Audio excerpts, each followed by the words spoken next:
Who am I? How rude! I'm Get Mads. I like beanies. You've never heard of me before? No, I can't say that I have. Oh, that's fine.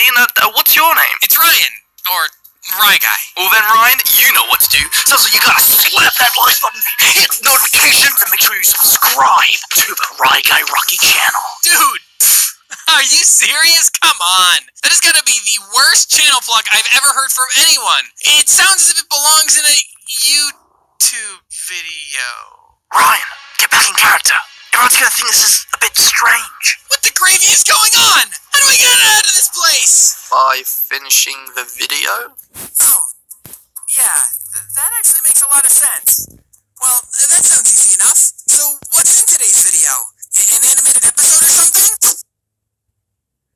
This is gonna be a fun video. So it all started where I was born. Boston, Massachusetts. When I was only 2 years old, I got a fairly rare sickness called meningitis that almost killed me. I then got it again 3 months later somehow. But it turns out you're only supposed to get it once. So that was fun. I had a pretty average childhood. I didn't really have anything crazy, special, or interesting that happened while I was a young kid. The first game I ever played was on my dad's laptop called RuneScape. I still play it to this day. Then, a few years later, I finally got my first video game system, the Nintendo GameCube. The games I got were Super Mario Sunshine, Luigi's Mansion, and Cell Damage. This is what kicked off my love for gaming, but having strict parents about gaming kinda made it hard to always play games. I was only allowed to play on weekends, and strictly had to stick to Nintendo games. When I was in 2nd grade of elementary school, we moved away from where I was living. We stayed in the same area, so my school didn't change, but all my friends from my street that I lived with were basically gone. Luckily, I had a Game Boy at this point, so that pretty much cured the boredom. By now, I realized early on that I was not the sporty type of person, and I was definitely that nerdy guy. So I surrounded myself with friends who were just like me. But as I got older, the rules in my house had changed for gaming, so I was able to get myself an Xbox and try some of the other popular titles like Call of Duty and Halo. It was around this time I got a laptop, and I actually started to dabble in making RuneScape videos. Later, this would switch to Minecraft after watching CNanner's Minecraft videos. Gaming at this point had become a big part of my life, and I could easily say I was the biggest gamer in my entire family. By the time I was in high school, my life was fairly normal still. I got average grades, had an average amount of friends, and everything was just average.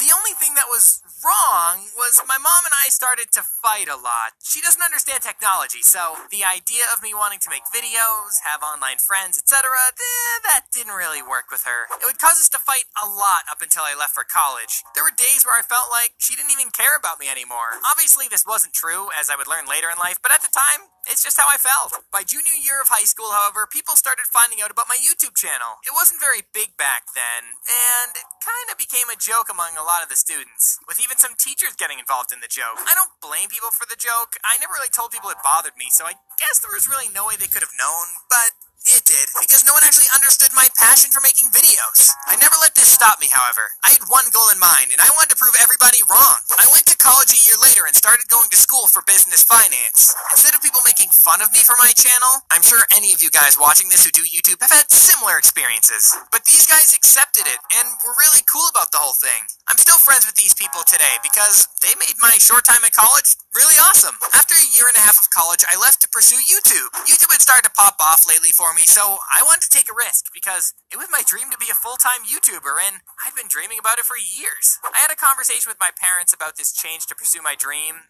It was awkward, but my dad did see it coming and understood my choice. My mom, on the other hand, not so much. She wanted me to at least go back to school at some point. I think she still does. But meh. After leaving college, my channel kind of blew up to a degree it's never been at since. I went from 1 or 2 million views per month to 24 million.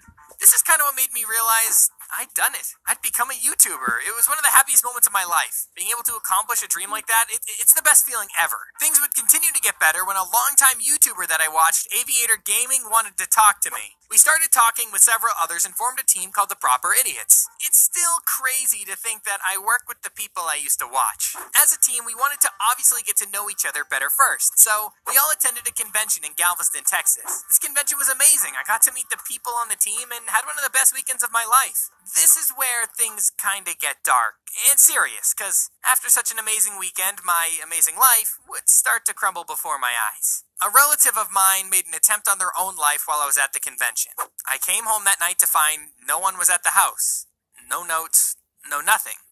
I was confused, but didn't really think much of it. I knew something seemed off, but I was so tired when I got home, I kinda just ended up falling asleep. I woke up the next morning to a text from my dad saying, "Call me." I called him as soon as I could, and he told me that one of our relatives made an attempt on their life. I felt awful at the idea of this. I tried to put on a hard outer shell, but it still affected me pretty bad. I had no idea who I could tell or who I could talk to about this. However, I knew if I didn't tell anyone, I wasn't gonna get over this one really easily. I ended up telling one of my best friends, Luke. Just by talking to Luke helped a lot. It was nice to have someone who was there for me, even in the darkest of times. Trust me, if any of you are in similar situations or relate to this, please talk to someone. It honestly helped a lot. Two brains are better than one. Linked below are some places where you can find help for yourself or others if you ever encounter anything like this. This is a very serious topic, and you never know when you may need to help someone you care about or